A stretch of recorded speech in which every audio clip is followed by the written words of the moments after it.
সকালবেলা কানপুরের একটা মধ্যবিত্ত সাধারণ পরিবারের সদস্য মাত্র দুজন, অমরনাথ গ্রোভার আর নীলিমা গ্রোভার। এবার এই দুজন দম্পতির দিন শুরু হতো একটা ফোন কলের অপেক্ষায়।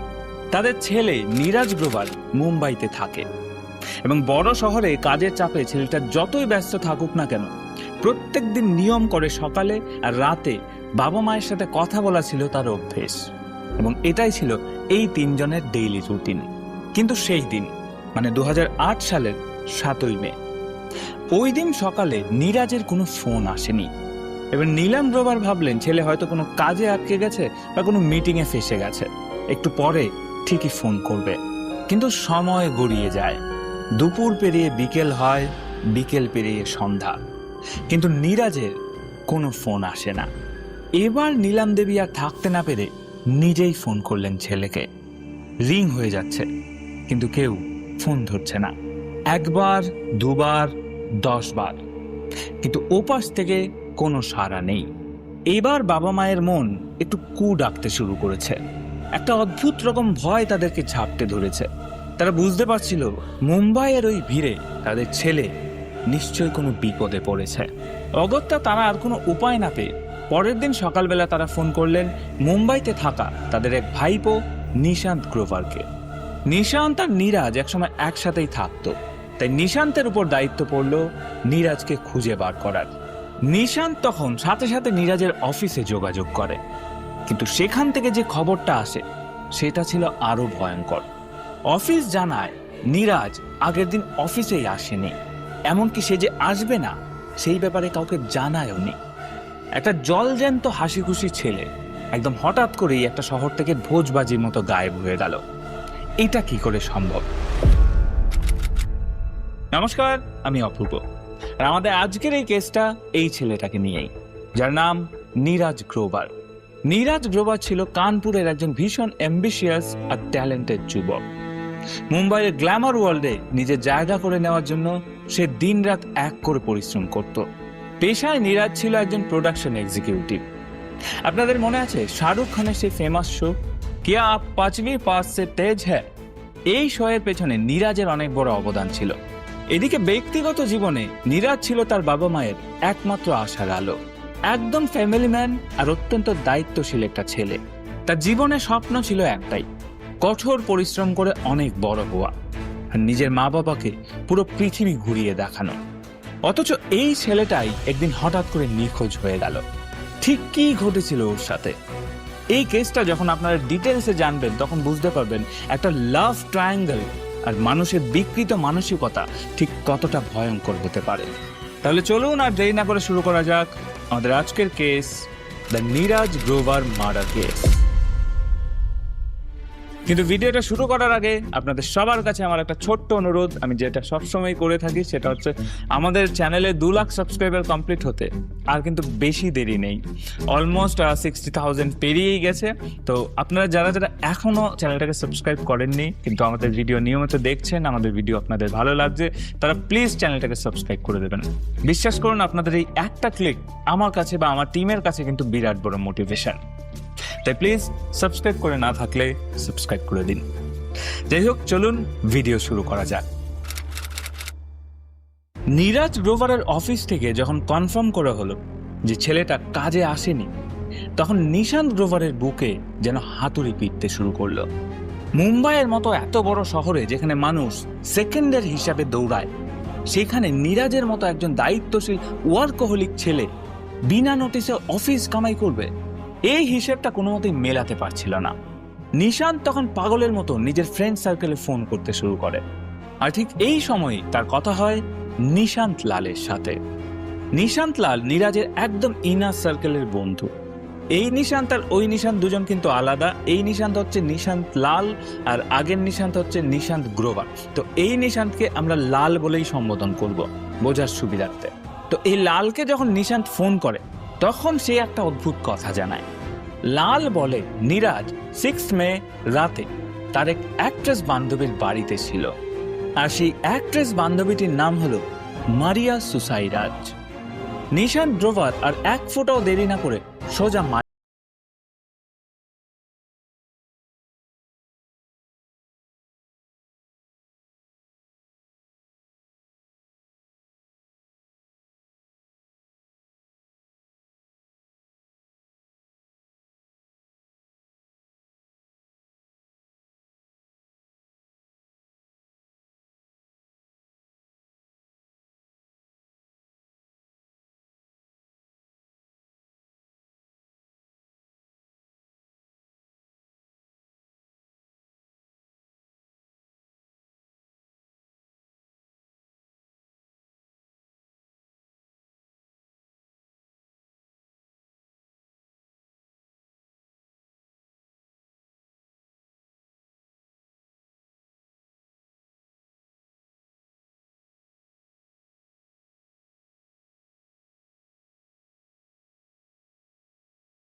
জেরায়ও মারিয়া সেই একই গল্প শোনায়। মারিয়ার বয়ান অনুযায়ী সে খুব রিসেন্টলি এই ফ্ল্যাটটায় শিফট করেছে, আর নীরাজ তার খুব ভালো বন্ধু হওয়ায় সে শিফটিং এ হেল্প করতে এসেছিল, এবং তারপর তারা একসাথে পিৎজা অর্ডার করে এবং রাত্রিবেলা খেয়ে নীরাজ এখানেই থেকে যায়। কিন্তু পুলিশের মাথায় তখন ঘুরছিল আরো 3টে প্রশ্ন। 1, মারিয়া আর নীরাজ কি সত্যিই শুধু বন্ধু, নাকি এর থেকে বেশি কিছু? এবং প্রশ্ন 2, এই নিশা মেয়েটি আসলে কে? আর প্রশ্ন 3, নিশান্ত লালি বা কেন এত কনফিডেন্সের সাথে বলল যে নীরাজ মারিয়ার ওখানেই ছিল? আর এই প্রশ্নগুলোর উত্তর খুঁজতে গিয়েই বেরিয়ে আসে মারিয়া আর নীরাজের একটা ইন্টারেস্টিং ব্যাক স্টোরি। মারিয়া সুসাইরাজ 2008 সালে ব্যাঙ্গালোর থেকে মুম্বাই এসেছিল কন্নড় সিনেমা ছেড়ে বি টাউনে নিজের ভাগ্য পরীক্ষা করার জন্য। সেই সময় একটা অডিশনে তার আলাপ হয় নীরাজ গ্রোভারের সাথে। নীরাজ তখন বিখ্যাত মহাভারত সিরিয়ালের কাস্টিং ডিরেক্টর, আর এদিকে মুম্বাইয়ের গ্ল্যামার ওয়ার্ল্ডে মারিয়া তখন কেউই ছিল না। তাই নীরাজই হয়ে ওঠে তার গাইড, মেন্টর এবং একজন বন্ধু। বাট তাদের এই বন্ডিংটা কি শুধুই প্রফেশনাল ছিল? একদমই না। নীরাজ মারিয়ার প্রেমে রীতিমতো পাগল ছিল। মারিয়া চেয়েছিল মহাভারত সিরিয়ালে একটা লিড রোল পেতে, কিন্তু প্রবলেম ছিল একটাই, মারিয়ার অভিনয় ছিল জঘন্য, আর তার সাথে তার দক্ষিণ ভারতীয় উচ্চারণ। নীরাজ সামনাসামনি কিছু না বললেও তাকে এই বিষয়ে অ্যাভয়েড করারই চেষ্টা করত।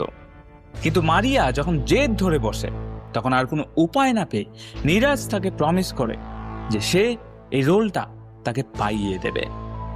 তাদের এই ঘনিষ্ঠতা এতটাই পার্সোনাল হয়ে গিয়েছিল যে তারা প্রায়ই একে অপরের ফ্ল্যাটে রাত কাটাতেন। এমনকি নীরাজের বন্ধুরা পুলিশকে এটাও জানিয়েছিল যে তারা মারিয়া আর নীরাজকে বেশ ক্লোজ এবং ফিজিক্যাল হতেও দেখেছে। যদিও মারিয়া এসব কিছু স্বীকার করেনি, সে দাবি করেছিল we are just good friends. যাই হোক, মারিয়া আর নীরাজের সম্পর্কটা ঠিক কিরকম ছিল সেই বিষয়ে একটা আইডিয়া পাওয়া গেল। এরপর পুলিশ নিশান্ত লালকে ডেকে ইন্টারোগেশন শুরু করলো। নিশান্ত লাল জানায় 6ই মে রাতে নীরাজ তাকে ফোন করে বলেছিল যে সে মারিয়ার ফ্ল্যাটে যাচ্ছে। সো নিশান্ত লালের কাছে একটা সলিড অ্যালিবাই ছিল। এইবার সবার নজর গিয়ে পড়ল আমাদের এই গল্পের সব থেকে রহস্যময়ী ক্যারেক্টার নিশার উপর। পুলিশ ভাবলো হয়তো নিশা নীরাজের কোনো এক্স গার্লফ্রেন্ড হবে, কিংবা এমন কেউ হবে যে নীরাজের এই নিখোঁজ হওয়ার পেছনে সব থেকে বড় মাস্টার মাইন্ড। কিন্তু অবাক করার মতো বিষয় হলো নীরাজের কল রেকর্ডে সেই রাতে বা ভোরে নিশা নামের কারোরই কল ছিল না। এবার পুলিশের সন্দেহ চরমে উঠল। মারিয়া মিথ্যে বলছে কেন? নিশা নামে কেউ যদি নাই থেকে থাকে, তাহলে মারিয়া এই গল্পটা কার নামে সাজাচ্ছে? তবে কি নীরাজ গ্রোভার আর কোনোদিন ফিরবে না? পুরো কেসটা তখন একটা ডেড এন্ডে গিয়ে দাঁড়িয়েছে।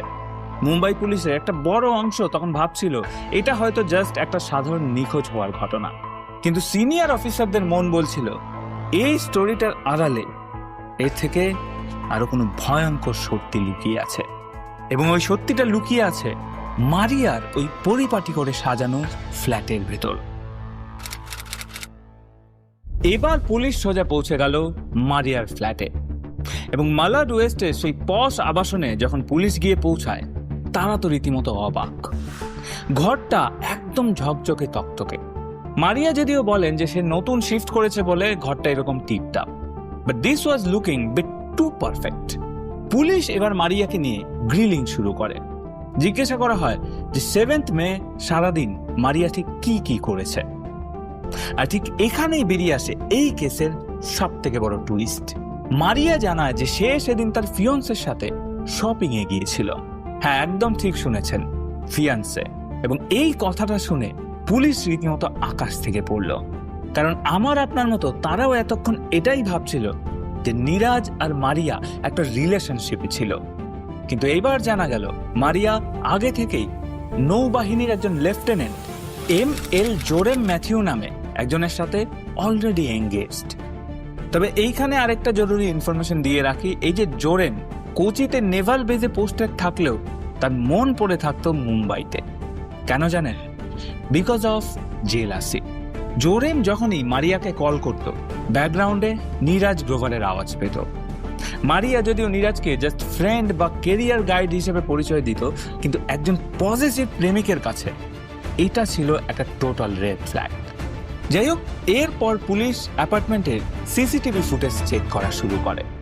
মারিয়া তাদেরকে একদম কনফিডেন্সের সাথে বলেছিল যে 7 তারিখ ভোরবেলা নীরাজ একা একা বেরিয়ে গেছে, কিন্তু ফুটেজ যখন প্লে করা হয় তখন পুরো সিনটা উল্টে যায়।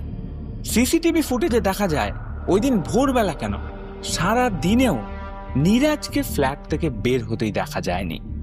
কিন্তু আগের দিন রাতে যে নীরাজ ফ্ল্যাটে ঢুকেছে সেই ফুটেজ তখনও আছে। এবার নীরাজ তো ফ্ল্যাট থেকে বের হয়নি, কিন্তু তার বদলে কি দেখা গেল জানেন? সিসিটিভি ফুটেজে দেখা গেল মারিয়া জোরেমের সাথে লিফট করে নিচে নামছেন, আর তাদের হাতে বড় বড় কয়েকটা ভারী ট্রাভেল ব্যাগ, আর তারা ওই ব্যাগগুলোকে এতটাই সাবধানে ক্যারি করছিল যে দেখেই বোঝা যাচ্ছিল ওগুলোর ওজন স্বাভাবিকের থেকে অনেক বেশি। এবার পুলিশ ভাবলো একজন অ্যাক্ট্রেস সাত সকালে অতগুলো ভারী ব্যাগ নিয়ে কোথায় যাবে, আর নীরাজ যদি ওই ফ্ল্যাট থেকে নাই বেরিয়ে থাকে তাহলে সে গেল কোথায়। রহস্য আরো ঘনীভূত হলো যখন মারিয়ার কল রেকর্ডস বা সিডিআর চেক করা হলো। সেখানে দেখা গেল 7ই মের পর থেকে মারিয়া আর জোরামের মধ্যে অস্বাভাবিক হারে ফোনে কথা হয়েছে। সিডিআর দেখে মনে হচ্ছিল যেন প্রত্যেকটা মিনিটে তারা ফোনে কথা বলে যাচ্ছে, এবং এই বিষয়টা একটু অদ্ভুত লাগে পুলিশের। কেন হঠাৎ তাদের মধ্যে এত প্রেম উঠল কেন? আর ঠিক এই সময়ই পুলিশের হাতে এলো এই কেসের সব থেকে বড় তুরুপের তাস। পুলিশ যখন নীরাজের ফোনের সিগন্যাল ট্র্যাক করছিল, তারা দেখল 7ই মে বিকেলে নীরাজের ফোনটি একবারের জন্য অন হয়েছিল, অথচ মারিয়া তো বলেছিল যে ফোনটা তার ফ্ল্যাটেই পড়ে আছে। শুধু তাই নয়, নীরাজের ফোনের টাওয়ারের লোকেশন দেখাচ্ছিল মালার থেকে অনেকটা দূরে অন্য একটা এলাকায়। আর সবচেয়ে থ্রিলিং ব্যাপার হলো ওই সময় নীরাজের ফোনের ওপাশে কেউ একজন বারবার কল করছিল, আর হঠাৎ করে ফোনটা রিসিভ হয়ে যায়, কিন্তু ওপাশ থেকে কোনো আওয়াজ নেই। মাত্র কয়েক সেকেন্ডের জন্য লাইনটা চালু ছিল, তারপরে আবার ফোনটা সুইচ অফ হয়ে যায়। পুলিশের মাথায় তখন অনেক প্রশ্ন। ফোন যদি মারিয়ার ফ্ল্যাটেই থাকবে তবে সেটা অন্য এলাকায় গেল কি করে? আর সব থেকে বড় প্রশ্ন, ভুল করে হোক বা ইচ্ছে করেই ফোনটা রিসিভ করলো কে? এরপর আর পুলিশের বুঝতে বাকি রইল না যে মারিয়া পুলিশকে একটা নিতান্তই সাজানো গল্প শোনাচ্ছে। পুলিশ এবার মারিয়াকে কর্নার করলো এবং শুরু করলো ম্যারাথন কোয়েশ্চেনিং। মারিয়ার সেই কিলার স্মাইল আর আত্মবিশ্বাসী চেহারা তখন ম্লান হয়ে গেছে। প্রথমবারের মতো তার চোখে একটা আতঙ্কের ছাপ দেখা গেছে। আর তখন পুলিশ বুঝতে পারে এই নতুন ফ্ল্যাটের 4 দেয়ালের ভেতরেই এমন এক নৃশংস ঘটনা ঘটেছে যেটা শুনলে হয়তো আপনারাও শিউরে উঠবেন। পুলিশের একটানা জেরা আর সিসিটিভি ফুটেজের অকাট্য প্রমাণের মুখে দাঁড়িয়ে মারিয়া একটা সময় ভেঙে পড়ল এবং নিজের মুখে স্বীকার করলো পুরো ঘটনাটা। এই ঘটনাটা শুরু হয়েছিল 6ই মে রাত থেকে। মারিয়া তখন মালাডে সেই নতুন ফ্ল্যাটে শিফট করছিল। প্রচুর প্যাকিং, আসবাবপত্র সরানো, ভীষণ হ্যাপা। ঠিক সেই সময় রাত 10টা নাগাদ নীরাজ গ্রোভার তাকে ফোন করে। নীরাজ চেয়েছিল মারিয়ার সাথে দেখা করতে, কিন্তু মারিয়া তাকে মানা করে দেয়। কিন্তু নীরাজ খুব কেয়ারিং টাইপের ছেলে, সে ভাবলো বন্ধু বিপদে পড়েছে, আমি ঘরে বসে থাকবো। তাই নীরাজ তখন সারপ্রাইজ দিতে প্রায় 10:30 নাগাদ গিয়ে পৌঁছায় মারিয়ার দরজায়। মারিয়া তো তখন রীতিমতো অবাক, কিন্তু নীরাজ জানতো না যে এই হেল্প করতে আসাটাই তার জীবনের সব থেকে বড় ভুল। ঠিক ওই রাতেই কোচিতে বসে থাকা জোরেম ম্যাথিউ, যে কিনা মারিয়ার ফিয়ান্সে, মারিয়াকে ফোন করলো। জোরেম মানুষ হিসেবে একটু পজিটিভ এবং বেশ খানিকটা শর্ট টেম্পার্ড মানুষ। তো মারিয়া ফোনটা রিসিভ করে অন্য ঘরে চলে যায় কথা বলতে বলতে। কিন্তু কথা বলার মাঝখানে হঠাৎ করে নীরাজ কোনো একটা কাজের জন্য মারিয়ার নাম ধরে ডেকে ফেলে। এবার ফোনের ওপর থেকে একজন পুরুষের গলার আওয়াজ শোনা মাত্রই জোরেমের মাথা গরম হয়ে যায়। সে ফোনে চেঁচিয়ে জিজ্ঞেস করে, ওই লোকটা কে? এত রাতে ওই লোকটা তোমার ঘরে কি করছে? মারিয়া তখন ম্যাটারটাকে হ্যান্ডেল করার জন্য বলে, আরে ও তো নীরাজ, আমাকে হেল্প করার জন্য এসছে। কিন্তু জেরম তখন আউট অফ কন্ট্রোল। সে তখন মারিয়াকে রীতিমতো আলটিমেটাম দিয়ে দেয়। সে মারিয়াকে বলে নীরাজ যেন কোনো মতেই রাত্রেবেলা ফ্ল্যাটে না থাকে, এবং মারিয়াও তখন জেরমকে প্রমিস করে যে নীরাজ ডিনার সেরেই বেরিয়ে যাবে, কিন্তু এরপর একটা টেকনিক্যাল গ্লিচ হয়ে যায়। মারিয়ার ফোনটা হঠাৎ করেই সুইচ অফ হয়ে যায় এবং কোচিতে বসে থাকা জেরম তখন ভাবে যে মারিয়া হয়তো ইচ্ছে করেই ফোনটা সুইচ অফ করে দিয়েছে। জেলাসি যখন মানুষের মাথায় চড়ে বসে তখন তার বিবেক মরে যায়। জেরম তখন কাউকে কিচ্ছু না জানিয়ে ওই রাতেই কোচি থেকে মুম্বাইয়ের ফ্লাইট ধরে। তারপর 7ই মে সকাল 7:30 মারিয়া আর নীরাজ তখনও গভীর ঘুমে। হঠাৎ করে কেউ একজন পাগলের মতো কলিং বেল বাজাতে শুরু করে। মারিয়া ঘুম ঘুম চোখে দরজাটা খুলতেই দেখে তার সামনে দাঁড়িয়ে আছে জেরম ম্যাথিউ। জেরমের রাগ তখনও এক ফোঁটাও কমেনি। সে দরজাটা খোলার সাথে সাথে মারিয়াকে ধাক্কা দিয়ে সরাসরি বেডরুমের দিকে ছুটে যায়। আর বেডরুমে ঢুকতেই সে যে দৃশ্য দেখতে পায় তাতে যে কারোরই রক্ত মাথায় উঠে যাবে। জেরম দেখতে পায় নীরাজ গ্রোভার স্বল্প পোশাকে বাথরুম থেকে বেরাচ্ছে। মুহূর্তের মধ্যে শুরু হয় চিৎকার চেঁচামেচি এবং একসময় সে চিৎকার চেঁচামেচি গিয়ে পৌঁছায় হাতাহাতিতে। মারিয়া অনেক চেষ্টা করে জেরমকে থামানোর, কিন্তু জেরমের মাথায় তখন রক্ত চলে গেছে। ঝগড়া যখন একদম তুঙ্গে, জেরম তখন হঠাৎ করে কিচেনে ছুটে যায় এবং সেখান থেকে একটা শার্প নাইফ নিয়ে আসে। সে তখন এক মুহূর্তের জন্য ভাবেনি যে এর কনসিকোয়েন্স কি কি হতে পারে। কোনো কিছু না ভেবেই একের পর এক ছুরি বসাতে থাকলো নীরাজের শরীরে। মাত্র কয়েক মিনিটের মধ্যে ওই নতুন চকচকে ফ্ল্যাটের মেঝেটা রীতিমতো লাল হয়ে গেল, আর সেই লাল রক্তের মাঝখানে পড়ে রইল নীরাজ গ্রোভারের নিথর দেহ। কিন্তু এর পর যেটা ঘটেছিল সেটাকে আনবিলিভেবল বললেও হয়তো কম বলা হবে। নীরাজ মারা গেছে এটা নিশ্চিত হওয়ার পর জেরম কিন্তু ভেঙে পড়েনি, বরং তার ভেতরের চেহারাটা আরো বেশি করে বেরিয়ে এলো। নীরাজের ওই ডেড বডির সামনে দাঁড়িয়ে জেরম মারিয়ার সাথে ফিজিক্যাল হয়। মনে হচ্ছিল জেরম যেন এই খুনটার মাধ্যমে এটাই প্রমাণ করতে চেয়েছিল যে মারিয়া শুধু তার সম্পত্তি। এবং মারিয়া যখন নিজেকে ফ্রেশ করার জন্য বাথরুমে যায়, জেরম সেখানে গিয়েও তার সাথে শারীরিক সম্পর্কে লিপ্ত হয়। এবং আমার মনে হয় এটা যে কোনো স্বাভাবিক মানুষের পক্ষে করা সম্ভব নয়। এটা ছিল একটা পিওরলি সাইকোপ্যাথিক বিহেভিয়ার। যাই হোক, এরপর সকাল 11টা নাগাদ যখন বাইরে গোটা দুনিয়াটা একদম নর্মাল, তখন এই দুজন খুঁটি ঘরের ভেতরে বসে ক্লিন আপ মিশন ডিজাইন করছে। মারিয়াও তখন বেশ ঠান্ডা মাথায় একদম সেজে গুজে পাশের হাইপার সিটি মলে শপিং করতে যায়। এবং শপিং এর লিস্ট একবার শুনুন: বড় বড় ট্রাভেল ব্যাগ, এয়ার ফ্রেশনার, নতুন পর্দা, বিছানার চাদর, ব্লিচিং পাউডার, ডিটারজেন্ট আর একটা নতুন ছুরি। হ্যাঁ, মারিয়া এই সব কিছু বেশ স্বাভাবিকভাবেই কিনেছিল। পরে অবশ্য মারিয়া পুলিশকে বলেছিল যে জেরম নাকি তাকে থ্রেট করেছিল এবং এই কারণে বাধ্য হয়ে তাকে এইসব করতে হয়েছে। তবে তার অ্যাকশনগুলো কিন্তু অন্য কথাই বলছিল। ফ্ল্যাটে ফিরে আসার পর শুরু হলো সেই বীভৎস কাজ। প্রথমে তারা নীরাজের দেহটা বাথরুমে নিয়ে যায়, তারপর সেই ছুরি দিয়ে তারা নীরাজের দেহটাকে প্রায় 300টা ছোট ছোট টুকরো করে।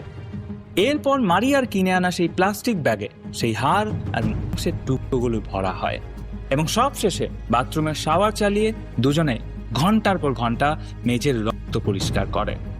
এরপর মারিয়া তার এক বন্ধু কিরণ শ্রেয়াসের কাছ থেকে একটা গাড়ি ধার করে। কিরণকে মারিয়া জানায় যে সে জেরমের সাথে একটু শপিং করতে যাবে।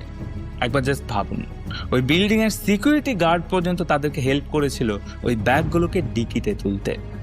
ওই বেচারা হয়তো আন্দাজও করতে পারেনি যে এই ব্যাগের ভেতর একটা মানুষের 300টা টুকরো আছে।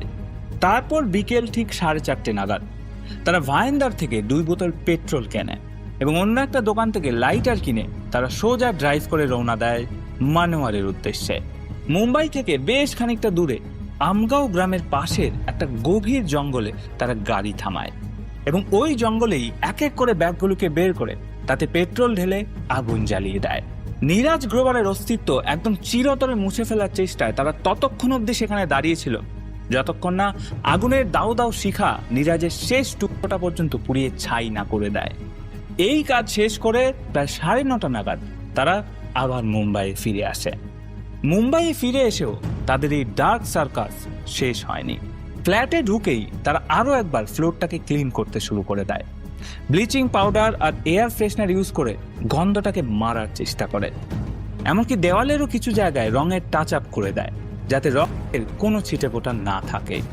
এবং সব কিছু ক্লিন হবার পর জেরোম বেশ রিল্যাক্সড হয়ে কোচিতে নিজের ডিউটিতে ফিরে যায়।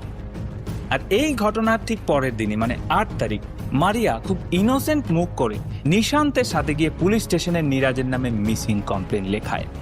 কি অদ্ভুত তাই না?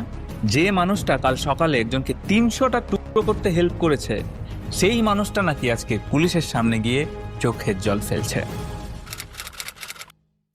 পুলিশের জালে যখন মারিয়া আর জেরোম ধরা পড়ল, পুলিশ তখন একদম কোমর বেঁধে নিয়েছিল এই নৃশংস খুনের ইনভেস্টিগেশনে।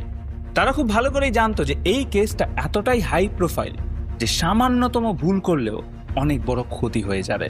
এবং এরপর 2008 থেকে 2011 এই কয়েক বছরে পুলিশ একটা রক সলিড চার্জশিট রেডি করে।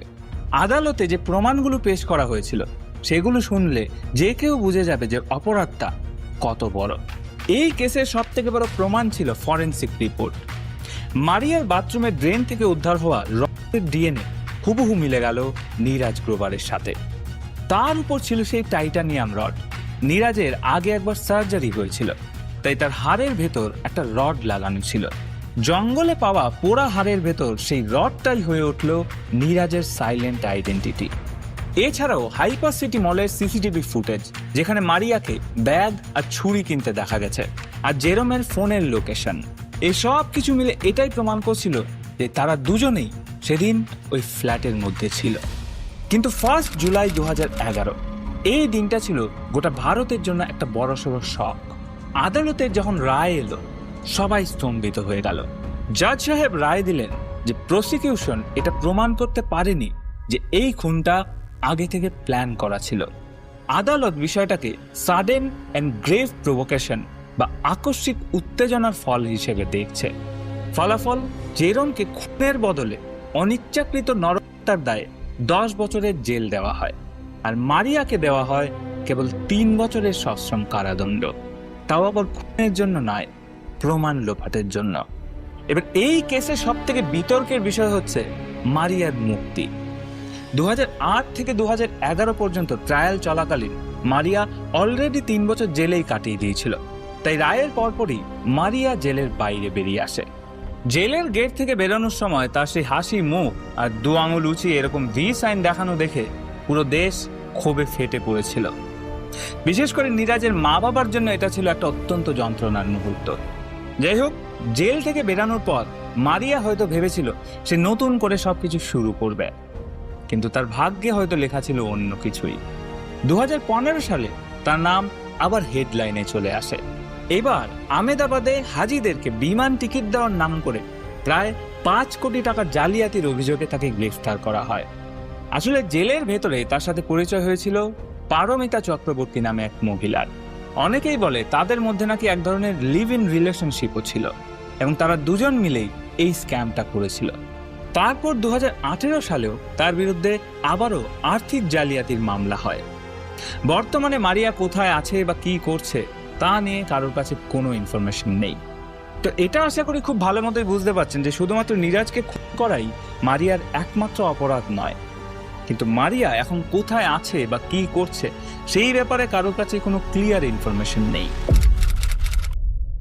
তো যাই হোক, এই ছিল আমাদের আজকের case, Neeraj Grover murder case.